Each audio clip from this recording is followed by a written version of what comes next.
हम लोग पिछले कुछ दिनों से समाज के विभिन्न विभिन्न वर्गों से के लोगों से मिलकर बात कर रहे हैं, समझ रहे हैं कि किस टाइप की, किस प्रकार की सुविधा है, असुविधा है, हमें किन क्षेत्रों में काम करना चाहिए, किन क्षेत्रों में काम नहीं करना चाहिए। एक बात समझ में आई कि लोग रोजगार को लेकर के काफ़ी परेशान हैं। ये बात सही है कि आज की परिस्थिति में रोजगारों में थोड़ा सा दिक्कत है। हमें इसको दो भाग में, हमने इसको थोड़ा सा सोचने के हिसाब से, विचार विमर्श करने के हिसाब से दो भागों में इसको लिया, एक ग्रामीण क्षेत्र में और एक शहरी क्षेत्रों में। ग्रामीण क्षेत्रों की अपनी अलग समस्याएं हैं, शहरी क्षेत्रों की अपनी अलग समस्याएं हैं। शहरी क्षेत्र में जो लोग रहते हैं, काम करते हैं, वहाँ थोड़ा सा आधुनिक शिक्षा जिसे कहते हैं उसका थोड़ा सा प्रभाव है।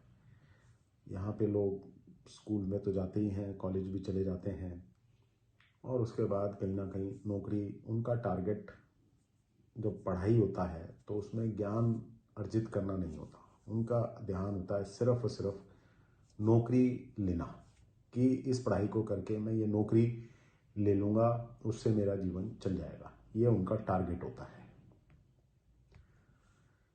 कुछ हद तक ये बात सही भी है, लेकिन नौकरियां आएंगी कहाँ से, ये विषय कोई नहीं समझता। नौकरियां कोई पेड़ पे तो लगी नहीं है कि अपने आप आ जाएंगी। नौकरी कहीं रोजगार होंगे, कहीं फैक्ट्रियां लगेंगी, कहीं व्यवसाय चलेंगे, कहीं इंडस्ट्री चलेंगी, तब जाकर के कहीं नौकरियां लगेंगी। शहरी क्षेत्र में जो बच्चे पढ़ते हैं, बड़ी अजीब सी बात एक समझ में आई कि वो लोग पढ़ते नहीं हैं, सिर्फ रट्टे मारते हैं, किसी तरीके से पास होने की कोशिश करते हैं। और एक बहुत बड़ा वर्ग मेरे को ऐसा दिखा जो आज की डेट में अपनी पढ़ाई गूगल के दम पे कर रहा है, कट पेस्ट पर। स्कूल से कोई भी असाइनमेंट मिलता है, कोई भी काम मिलता है, उसको गूगल पे जाते हैं, उसको सर्च करते हैं, वहाँ से उसको डाउनलोड करते हैं और उसको उठा के कट पेस्ट करा और स्कूल में सबमिट कर दिया, कॉलेज में सबमिट कर दिया, और वो वहाँ पे पास हो गया। यहाँ पे अगर टीचर्स, प्रोफेसर्स, लेक्चरर्स जो पढ़ा रहे हैं, अगर वो ध्यान देंगे तो उन्हें समझ में आएगा कि जो बच्चे जवाब, आंसर्स उनको सबमिट करते हैं, असाइनमेंट्स जो उनको सबमिट करते हैं, वो कमोवेश एक जैसी ही मिलेंगी उनको। किसी में कोई पैरा ऊपर होगा, किसी में कोई नीचे होगा, बाकी वो मोर और सेम होंगी। क्या ये टीचर्स की, लेक्चरर्स की, प्रोफेसर्स की ड्यूटी नहीं बनती उस समय कि वो इसको थोड़ा देखें और कैसे करें? शायद वो भी अपनी सुविधा के लिए ही काम कर रहे हैं, वो भी बहुत ज़्यादा दिमाग नहीं लगा रहे हैं कि ठीक है, बच्चे को असाइनमेंट दे दिए, गूगल से सर्च करके ले आया, उनका भी काम आसान हो गया, बच्चे का भी काम आसान हो गया, और वो निकल गया।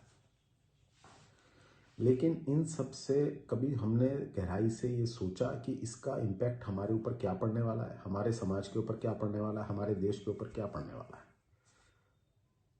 इसके ऊपर एक बहुत ज़बरदस्त प्रभाव पड़ रहा है जो आज हमें दिखता है। जो बच्चे स्व अध्याय से, जो खुद पढ़ करके, खुद मेहनत करके, उनके परिवार वाले उनके साथ लगकर मेहनत करते हैं, वो लोग अब इस देश में बहुत कम मात्रा में रहते हैं। वो बाहर चले जाते हैं, उनको ज़्यादा अपॉर्चुनिटीज़ बाहर दिखती हैं, और वो अपना देश छोड़ करके बाहर चले जाते हैं। कुछ समय पहले एक हमारे इंडस्ट्रियलिस्ट ने, बहुत बड़े इंडस्ट्रियलिस्ट ने ब्रेन ड्रेन की बात कही थी। कुछ लोगों ने उसको माना भी था, कुछ लोगों ने उसके ऊपर समझा भी था, लेकिन उसके ऊपर ना सरकारें चिंतित हुई, ना बच्चे चिंतित हुए, ना उनके परिवारजन चिंतित हुए। लेकिन ये बात सत्य है कि ब्रेन ड्रेन हमारे देश से हो रहा है। दूसरे बच्चे जो कट पेस्ट करके आते हैं, वो 11वीं 12वीं सीनियर सेकेंडरी कॉलेज कर लेते हैं, ग्रेजुएट हो जाते हैं, लेकिन उनको ज्ञान नहीं होता। उनको ये होता है मेरे पास डिग्री है, मुझे नौकरी मिल जाए, आज 10,000 की मिल गई तो कल 15,000 की मिल जाए, 15,000 की मिल गई तो 20,000 की मिल जाए। नॉलेज नाम की उनको कोई नहीं होता उनके पास। पढ़ाई जो वो करके आते हैं, उन्हें पता ही नहीं कि वो पढ़ के क्या आए हैं। मैंने कितने ही बच्चों से बात करी जो ग्रेजुएट हैं, इवन दिल्ली यूनिवर्सिटी के, जो भारत की सबसे अच्छी यूनिवर्सिटियों में मानी जाती है, उसके ग्रेजुएट बच्चों को ये नहीं पता ग्रेजुएशन के बाद कि उन्होंने किन किन सब्जेक्ट्स में ग्रेजुएशन की है। अजीब सी बात है। मैं तकरीबन 2-3 क्वेश्चन सभी बच्चों से पूछता हूँ जब बात होती है कि भाई आपने ग्रेजुएशन करी है, आप नौकरी करने जा रहे हैं, तो आपके देश का राष्ट्रपति कौन है, आपके देश के उप प्रधानमंत्री कौन है, आपके देश के उपराष्ट्रपति कौन है, आप जिस राज्य से आते हैं, भले वो दिल्ली हो, हरियाणा हो, उत्तर प्रदेश हो, मध्य प्रदेश हो, आंध्र प्रदेश हो, वहाँ का गवर्नर कौन है। मुझे हैरानी हुई कि 90% से ज़्यादा, मैं कहूँ 95% से ज़्यादा बच्चों को ये नहीं पता कि उनके देश का उप प्रधानमंत्री कौन है, उपराष्ट्रपति कौन है। जिस राज्य से वो आते हैं वहाँ का चीफ मिनिस्टर, गवर्नर कौन है, उनको पता ही नहीं है। और जवाब क्या देते हैं, अगर नहीं पता तो इससे फ़र्क क्या पड़ता है। फ़र्क तो किसी बात से भी नहीं पड़ता साहब, लेकिन अगर ईमानदारी से सोचेंगे तो फ़र्क बहुत पड़ता है।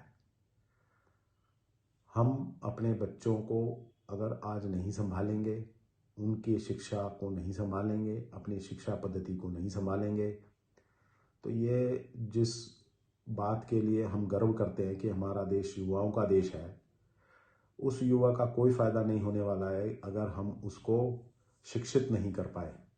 शिक्षित का मतलब किताबें रटवाना नहीं है, उसको डिग्री दिलवाना नहीं है, उसको 80-90% से पास करवाना नहीं है।